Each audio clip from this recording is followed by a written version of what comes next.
সকালে ঠাকুরগাঁও জেলা স্কুল বড় মাঠে ঈদের নামাজ আদায় করেন স্থানীয় সরকার মন্ত্রী মির্জা ফখরুল ইসলাম আলমগীর।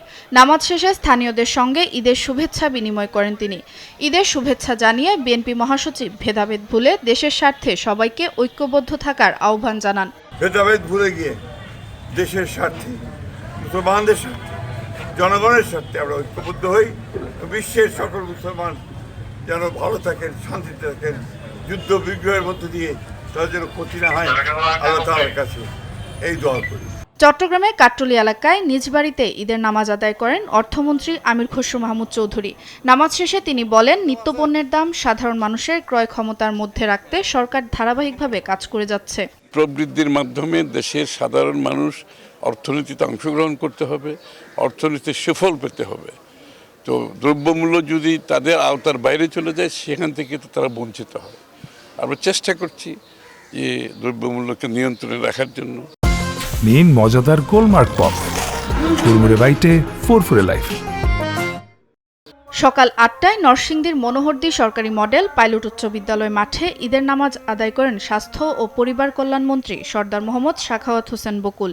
নামাজ শেষে সবাইকে ঈদের শুভেচ্ছা জানিয়ে মন্ত্রী বলেন, ৮ দিন হাসপাতালের নবজাতক মৃত্যুর ঘটনায় ৭২ ঘণ্টার মধ্যে তদন্ত প্রতিবেদন দেওয়ার নির্দেশ দেওয়া হয়েছে।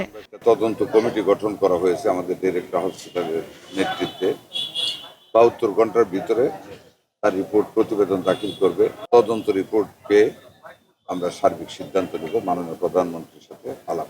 বরিশালের গৌরনদী শরিকল স্কুল ঈদগাহ মাঠে ঈদের নামাজ আদায় করেন তথ্য ও সম্প্রচার মন্ত্রী জহিরুদ্দিন স্বপন। নামাজ শেষে স্থানীয়দের সঙ্গে শুভেচ্ছা বিনিময় করেন তিনি। পরে তথ্যমন্ত্রী বলেন, সরকার একটি বিধ্বস্ত অর্থনীতিকে নতুন করে ঢেলে সাজাতে নানা চ্যালেঞ্জ মোকাবেলা করে যাচ্ছে। আমাদের নবনির্বাচিত সরকার একটা বিধ্বস্ত অর্থনীতিকে আবার নতুন করে ঢেলে সাজানোর জন্য কাজে নিয়োগ করেছে। আমাদের মাননীয় প্রধানমন্ত্রীর নেতৃত্বে আমরা এই চ্যালেঞ্জকে মোকাবেলা করার জন্য দেশবাসীর কাছে পবিত্র ঈদের দিনে আমরা দোয়া কামনা করি। এদিকে শরীয়তপুর ৩ আসনের সংসদ সদস্য ও জাতীয় সংসদের হুইপ মিয়া নুরুদ্দিন আহমেদ অপু গোসাইরহাট কোদালপুর জামে মসজিদে ঈদের নামাজ আদায় করেন। নামাজ শেষে তিনি দেশ, জাতি ও মুসলিম উম্মাহ এবং শহীদ রাষ্ট্রপতি জিয়াউর রহমান, সাবেক প্রধানমন্ত্রী খালেদা জিয়া ও তারেক রহমানের প্রয়াত স্বজনদের আত্মার মাগফিরাত কামনায় বিশেষ মোনাজাত করেন। আমি দেশবাসীকে ঈদ মোবারক জানাচ্ছি। মাননীয় প্রধানমন্ত্রীর পক্ষ থেকে ঈদ মোবারক জানাচ্ছি।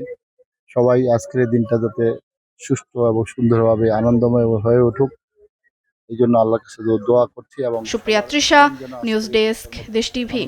সারা জীবন হয় সে দোয়া আমি